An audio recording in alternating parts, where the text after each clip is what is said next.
ষষ্ঠ উপজেলা পরিষদ নির্বাচনের তৃতীয় ধাপের ভোট গ্রহণ শুরু হয়েছে। সকাল ৮টায় শুরু হওয়া ভোট একটানা চলবে বিকেল ৪টা পর্যন্ত।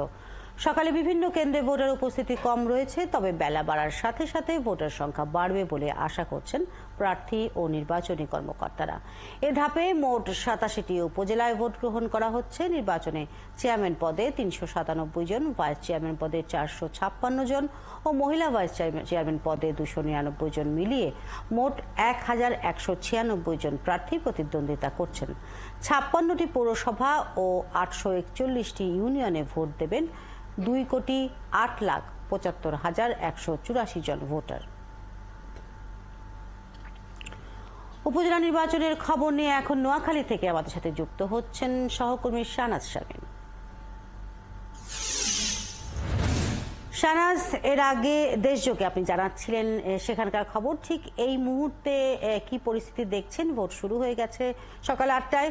ভোটার উপস্থিতি এই মুহূর্তে কেমন দেখছেন এবং রিমালের কোনো প্রভাব এই ভোটের উপরে পড়েছে কিনা?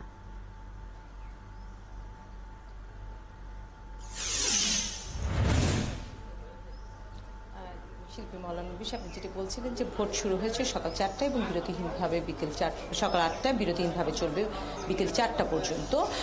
এই মুহূর্তে আবহাওয়া ভালো আছে এবং ভোটার উপস্থিতি বাড়ছে। আমরা আসলে যেই কেন্দ্রটিতে আছে এখানে ভোট দিয়েছেন ইতিমধ্যেই সেতুমন্ত্রীর ভাই, ২ ভাইয়ের স্ত্রী, তার সন্তানেরা।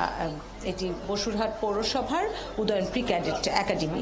আমরা এখানে যিনি প্রিজাইডিং কর্মকর্তা তার সাথে একটু কথা বলবো। এর কিছুক্ষণ আগে একবার এখানে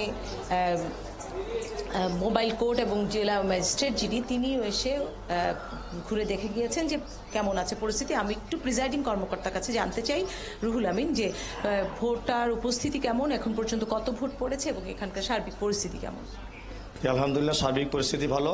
আইনশৃঙ্খলা বাহিনী এবং আমাদের ভোট সবাই খুব সুন্দরভাবে ভোট দিচ্ছে। এই 10টা পর্যন্ত 2 ঘন্টা আমরা ভোট কাজ হয়েছে 135টা। আমাদের পুরুষ নারী মিলে 4টা ভোট কেন্দ্র, টোটাল ভোটার হচ্ছে 1435। তো দুপুর নাগাদ তো ভোটাররা আস্তে আস্তে বাড়তেছে। সকালবেলা কমেছিলেন, এখন আসতে পারতেন। শুরুতে আমাদের প্রথম ভোট দিয়েছেন কোম্পানিগঞ্জ উপজেলার বসুরহাট পৌরসভার মাননীয় মেয়র মহোদয় মির্জা আব্দুল কাদের। উনি প্রথম ভোট দিয়ে ভোট যাত্রা শুরু করেছেন। পরে আস্তে আস্তে ওনাদের পরিবারের সবাই ভোট দিয়েছেন এবং আস্তে আস্তে ভোটাররা প্রার্থীও আছেন, আমরা জানি যে টেলিফোন মার্কায়। উনি এখনো আসেননি, ভোট দিতে আসেন নাই। ওনার পরিবার, ওনার ওয়াইফ যতটুকু আছেন ওনারা ভোট দিয়ে গেছেন, ওনার ছেলেও ভোট দিচ্ছেন। উনি এখন পর্যন্ত আমার সাথে দেখা হয়নি। এখন পর্যন্ত আমরা দেখছি চেয়ারম্যান প্রার্থী 2 জনের এজেন্ট আছে, আর 2 জনের কোনো এজেন্ট আমরা দেখি আসলে ওনারা এজেন্ট দেন নাই। এখন পর্যন্ত আমরা লিস্টও নেন নাই বা আমাদের কাছে লিস্ট পৌঁছান নাই, ওনারা যোগাযোগ করেন না, আসেন নাই। ধন্যবাদ।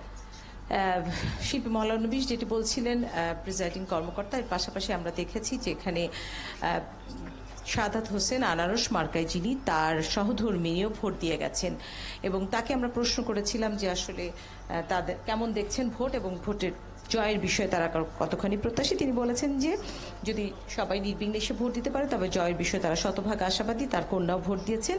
তারপর পরে আসলে ভোট দিতে এসেছেন মির্জা কাদের, বসুরহাট পৌরসভার যিনি মেয়র, তার সহধর্মিনী এবং তাদের পুরো পরিবার, সেতুমন্ত্রী পুরো